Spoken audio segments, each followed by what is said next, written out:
Hello. So today we're going to expand our knowledge about gliding and look at the different ways that a glider extends the time that it's in the air. So believe it or not, even without engines, it is possible for a glider to gain altitude when flying, and there's some weather events which occur that allow this to happen. So first I'm going to talk about the occurrence of thermals. So a thermal is a column of hot air which rises from the Earth's surface. What happens is as the sun heats the surface of the planet, some areas heat up faster than others. This hot air then begins to rise upwards until it cools down. Now because gliders are nice and light and have great lift performance, they can fly into a thermal and be carried in an upwards direction on this rising air, thus gaining altitude and extending the length of time that they can spend in the air. Now you might be thinking, that's great, but how the heck do you find a thermal? You can't see a column of hot air. You're correct, but there are some common signs and signals which indicate the presence of a thermal. Firstly are features on the ground. Now there's certain types of land that will produce more heat on a sunny day. For example, a largely paved area like a town or a city will heat up in sunlight and reflect a lot of that heat back into the air. Another good candidate is a freshly ploughed farmer's field. Like paved areas, the freshly ploughed mud will soak up the sun's heat well and release it back into the atmosphere.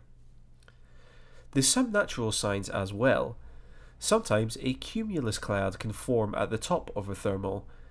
A cumulus cloud is a type of cloud that you're probably most familiar with seeing. They usually form between maybe 1,500 feet and about 8,000 feet, and they look big and fluffy, kind of like a ball of cotton wool, for example. So on a sunny day, you could fly underneath a cloud like that in search of a thermal. Another natural indication is seeing birds circling in the sky.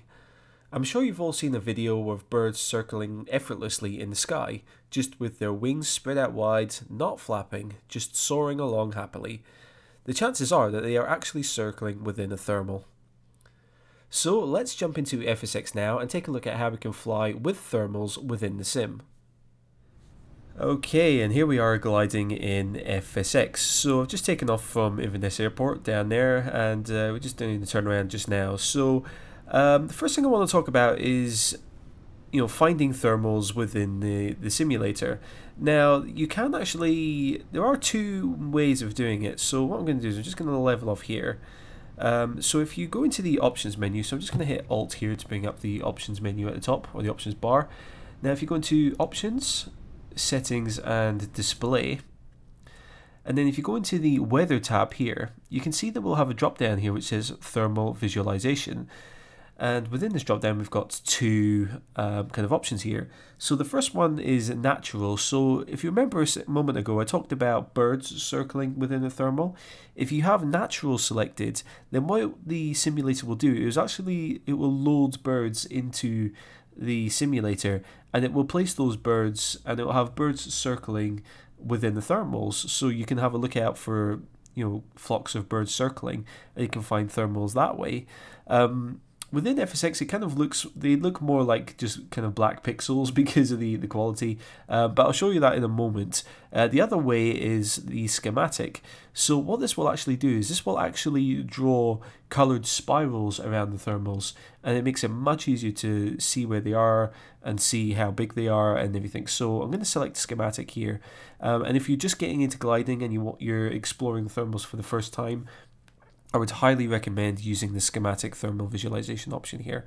So if you click OK, now if you have a look off in the distance there, hopefully that's coming through in the video, you can see that we've got a thermal just there. You can see we've got this orange spiral, and you can see that the higher it gets, the spiral fades out. So that's the top height of the spiral there.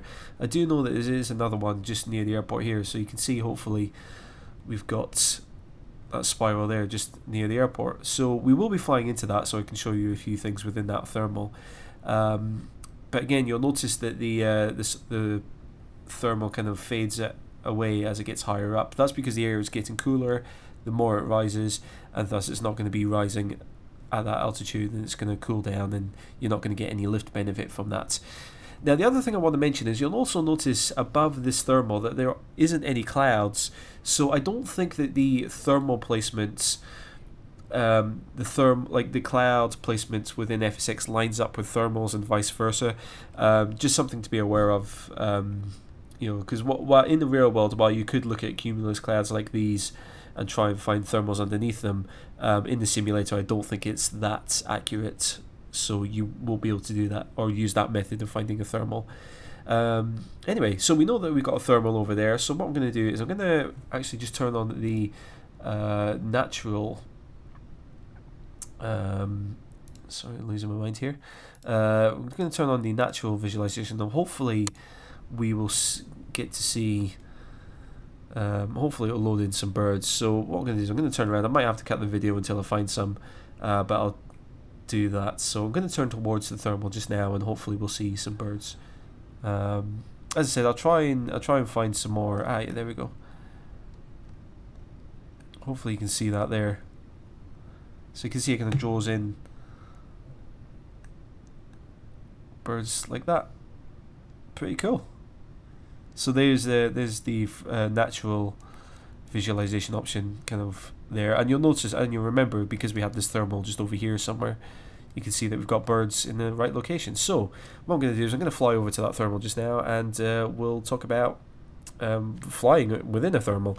So before I do that, I'm just going to turn the variometer back on. I had it switched off just for that intro because it would have been annoying me otherwise. So you know that you're entering a thermal because the glider will start to experience some turbulence just as you're reaching this sort of the edge of the thermal. Remember that turbulence is caused by kind of masses of air moving differently. So you've got this column of air rising against, and the air around it is fairly static. So when you start feeling that turbulence, that's when you know that you're kind of getting into the thermal there. So we should be hitting it any moment now. And there's a couple of flying techniques that you want to do when you reach the thermal.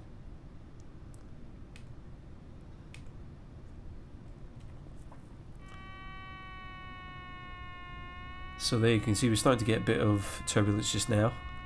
I'm not moving the controls at all. You can look at the control stick, you'll see I'm not moving it at all there. And you can now hear that the glider is now climbing, so we are definitely in the thermal. Now, if you want to maximize the benefits of being within the thermal, there's a couple of things that you can do. So you'll notice that I am flying straight just now. When you enter a thermal, you want to fly straight because you want to try and find the center of the thermal, because that's where the lift, like the most amount of lift is going to be generated, is in the center, not around the edges. So how do we get the maximum benefit? Well, there's two ways of doing it. First, we can increase the amount of lift and reduce our airspeed. To do that, you simply extend the flaps. And you can hear the variometer starts going crazy there as well, because remember, extending flaps gives a wing more lift performance at a slower speed. So we can extend the amount of time that we're in the thermal by extending the flaps, because it slows our airspeed. And we can also extend, or we can also increase the amount of lift we're getting just by increasing the surface area of the wing by extending the flaps. Now, the other way to increase the benefits is by doing what the birds do and circling within a thermal. So the best way to do this is, when you find a thermal, is to fly straight for maybe 5 seconds after you enter the thermal, and then begin a turn. Because if you begin a turn immediately after you hit the turbulence, then you're likely going to turn outside of the thermal. You're going to turn away from it. So it's best to fly straight into the center of it, or try and find the center of it as best as you can, and then begin your turn after that.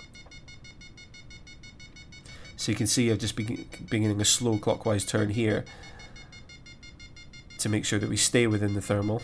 You can see, you might be able to see we've got the birds down there. And yeah, and then you just simply continue circling within the thermal until you reach an altitude that you're comfortable with. And then if you want to leave the thermal, all you would simply do is fly straight and level out of the thermal, and you know when you're leaving because you'll experience some turbulence again. So what I'm going to do is I'm going to do a sort of sharp turn here just so I can get out of it a bit quicker. And we'll fly back towards the airport. That's the direction we kind of entered the thermal by. So I'll leave the thermal heading towards the airport there.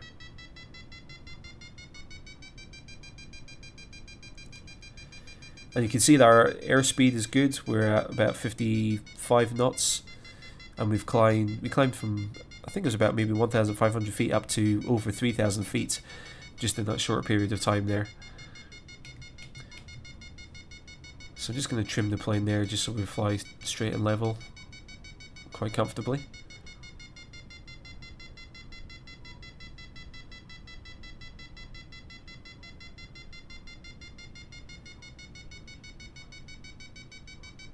So as you listen, you'll notice that the amount of lift that you're getting within the thermal varies, which is normal as far as I know.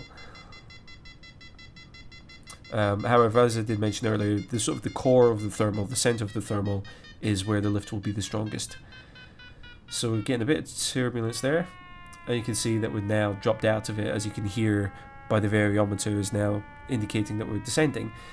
So once you've left the thermal, then you can retract the flaps, and you sort of trade a bit of lift performance, but you do gain much more airspeed with the flaps retracted there. So there you go. So that's an example of flying a thermal within FSX. Now, as I said, if you're just a beginner and you're just getting into it, I would highly recommend flying with the schematic there. Because what you could do is, as you're flying around, when you fly into a thermal, you can kind of use that to practice your sort of timing when you're flying into a thermal, and you can use that to practice your kind of circling technique as well. So I'll go into the thermal one more time just so you can see what it's like. So you can see the sort of the orange spiral in front of us.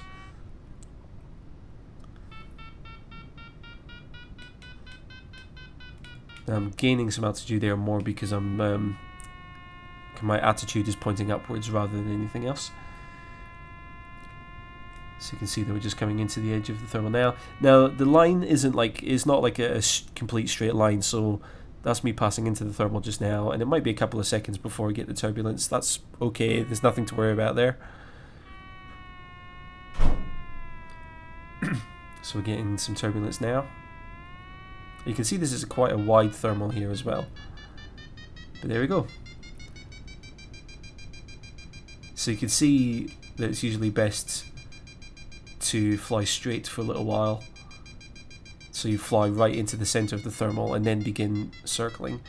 And as I said, if you're just beginning, I would highly recommend keeping this schematic view here so you can see sort of the edges of the thermal, and you can kind of plan your turns accordingly to stay within the middle of the thermal.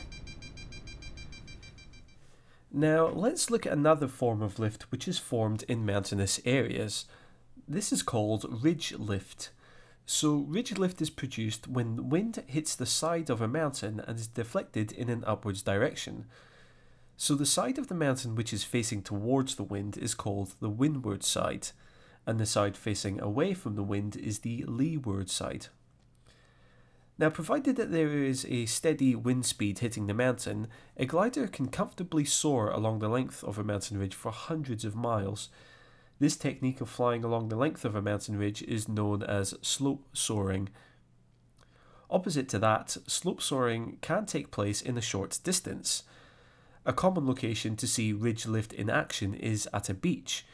You will often see paragliders flying over a beach or a cliff top, where air is coming from the sea and being deflected upwards by sand dunes or a cliff face.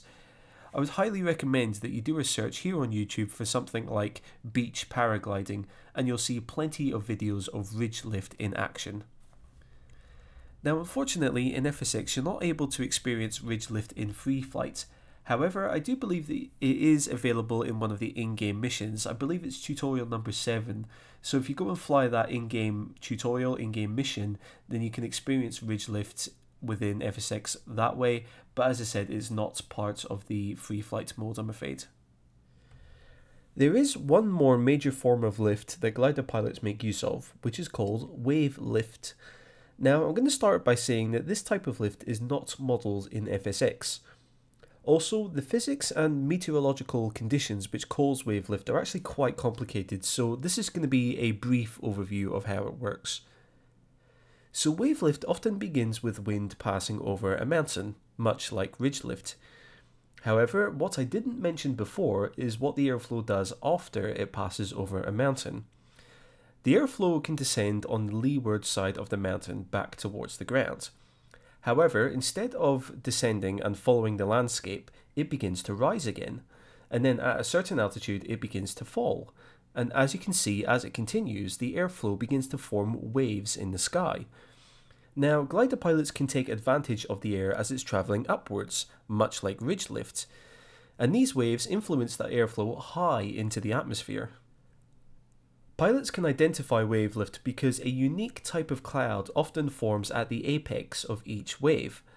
The cloud that forms in this area is called a lenticular cloud, or to give it its technically correct name, altocumulus lenticularis. Sorry, I just wanted to show off my Latin skills.